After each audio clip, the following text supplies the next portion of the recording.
In Australia, dental care is extremely unaffordable, making this essential health service inaccessible. Dental care is not covered by Medicare and is generally only accessible by individuals with private health insurance.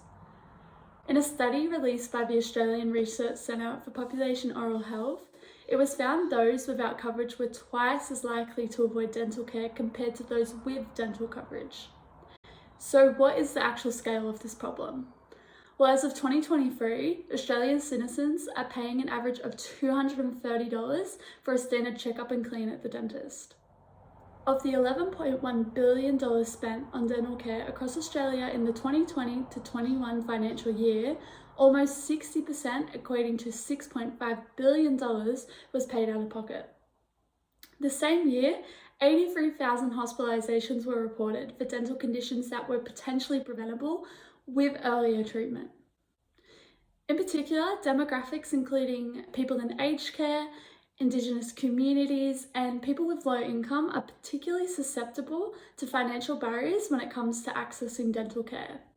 Equitable access to dental care is significantly important. Therefore, in response to the severity of this issue, subscription-based dental care service has been created to ease the financial burden in receiving dental care. A subscription service means patients pay a monthly fee for access to a routine checkup, cleaning, preventative care, and basic dental procedures at a discounted rate. This includes discounted rates for procedures such as fillings, extractions, and imaging. This service will utilize telemedicine for initial consults and follow-up appointments. The subscription type is tiered based on the level of coverage needed, increasing accessibility to this service. This model works by partnering with existing practitioners or clinics to leverage existing infrastructure and patient pools to therefore reduce initial startup costs and enable nationwide expansion. To incentivize partnership with existing practitioners or clinics, our value proposition is that we provide a stable income through the subscription fee, lessen administrative burden, grant access to a broader patient pool, offer flexibility in selecting working hours, and also offer a competitive edge over traditional practices that don't have this subscription scheme in place. So how does this actually address affordability and the issue itself? Well, by paying a subscription fee, patients pay for the service over time. No out-of-pocket fee, coupled with flexible payment options, patients are gaining access to dental care at a discounted rate. Different subscription tiers accommodate a broader audience, ensuring accessibility to particularly vulnerable groups. Further, continuity of care incentivizes a preventative mindset in patients and can lead to early detection and prevention of more serious and costly issues. Short term, we anticipate 6 outcomes. First, reaching vulnerable demographics. Secondly, improving accessibility and immediate access for those mentioned demographics. Number 3, patient cost saving. 4, increased awareness of preventative dental care. 5, improved well-being of patients. And 6, practitioner adoption.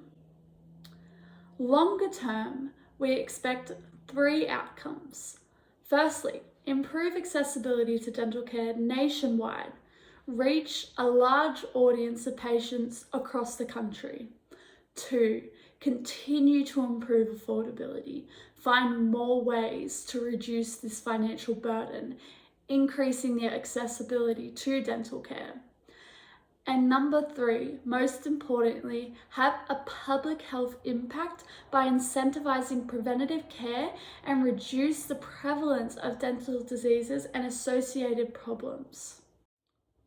However, there are potential implications for this business solution. Firstly, actually getting practitioners to adopt a subscription-based scheme could prove really difficult. Therefore, we must sell our value proposition, which includes the steady income, access to a large patient pool, reduced administrative burden, and competitive advantage over traditional firms. The second implication is that it could be challenging to engage our target demographic, including the elderly, individuals in Indigenous communities, and those people with low income. If these groups do not have access to technology, or if dental facilities are absent from these rural areas or communities, it will prove difficult to reach these audiences.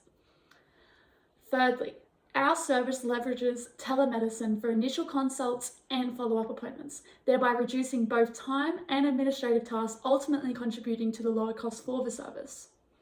If patients cannot access technology, this has the potential to increase the cost of their service. And lastly, the subscription model could still be perceived as unaffordable despite different tier options. It is likely this service will still be out of reach for many people. Conclusively, dental care is a major social issue in Australia right now. It is extremely unaffordable, making this health service completely inaccessible.